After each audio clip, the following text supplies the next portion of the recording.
ठिबक सिंचन तंत्रज्ञान शेतकऱ्यांसाठी अत्यंत उपयुक्त आहे, कारण ते पिकांना आवश्यक पाणी आणि पोषण सहजतेने पुरवते. परंतु सिंचन प्रणालीचा दीर्घकालीन आणि प्रभावी वापर करण्यासाठी त्याची योग्य निगा आणि जोपासना आवश्यक आहे. ठिबक सिंचन प्रणालीच्या योग्य देखभालीमुळे पिकांना नियमित पाणी मिळते आणि संसाधनांची बचत होऊन उत्पादन वाढू शकते. ठिबक सिंचन संचाची दररोज काय काळजी घ्यावी? पंप आणि फिल्टर तपासणी. ठिबक सिंचन सुरू करण्यापूर्वी पंप चालू करून फिल्टरला 5 मिनिटे बॅकवॉश करा. यामुळे कोणतेही अडथळे किंवा गाळ फिल्टरमध्ये जमा होणार नाही आणि पाणी पंपामुळे जास्त प्रभावीपणे शेतात दिले जाईल. स्क्रीन फिल्टरची स्वच्छता. स्क्रीन फिल्टरच्या झाकणावर असलेला हिडन वॉल्व उघडून जाळीमधील अडकलेली घाण पाण्याखाली धरून काढा. यामुळे पाण्याची गळती आणि पिकांना मिळणारे पोषण सुरळीत राहते. ड्रिपर्सची पाहणी. ड्रिपर्स किंवा सिंचनाच्या टोकांची योग्य कार्यप्रणाली तपासा. जर त्यामध्ये काही अडचण असेल तर त्या बदलून घ्या. चुकीचे काम करणारे ड्रिपर्स सिंचनातील कार्यक्षमता कमी करू शकतात. दाब आणि ओलावा तपासणी.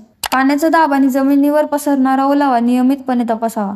तसेच पाण्याची गळती आणि पाईपलाईन्समधील अडथळ्यांची पाहणी करणे आवश्यक आहे. यामुळे कोणत्याही गळतीमुळे होणारी पाणी वाया जाण्याची समस्या टळेल. ठिबक सिंचन संचाची दर 8 दिवसांनी काय काळजी घ्यावी?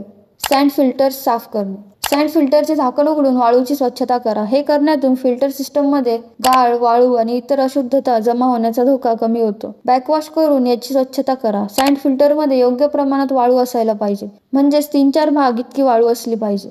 स्क्रीन फिल्टरची स्वच्छता. स्क्रीन फिल्टरचे झाकण उघडून जाळीच्या फिल्टरची स्वच्छता करा. यामुळे सिंचन पद्धती कार्यक्षमपणे चालू राहते. फ्लशिंग प्रणाली तपासणी. मेन आणि सबमेन लाईनचे नियमितपणे फ्लशिंग करा. हे सिस्टमच्या कार्यक्षमतेत मदत करते आणि घाण किंवा गाळ साठू देत नाही. लॅटर्सची स्वच्छता. लॅटर्सच्या शेवटच्या बंद टोके आणि प्लग काढून त्या ठिकाणी प्रेशर असलेले पाणी सोडून स्वच्छ करा. यामुळे लॅटर्समधील कोणताही गाळ किंवा अडचणी दूर होतात आणि पाणी व्यवस्थित पिकांपर्यंत पोहोचते. ठिबक सिंचन प्रणालीची योग्य निगा आणि जोपासना ही पिकांच्या उत्पादन क्षमता वाढवण्यास आणि जलसंपत्तीच्या बचतीला मदत करते. अशाच काही माहितीसाठी किसान राजला बघत राहा.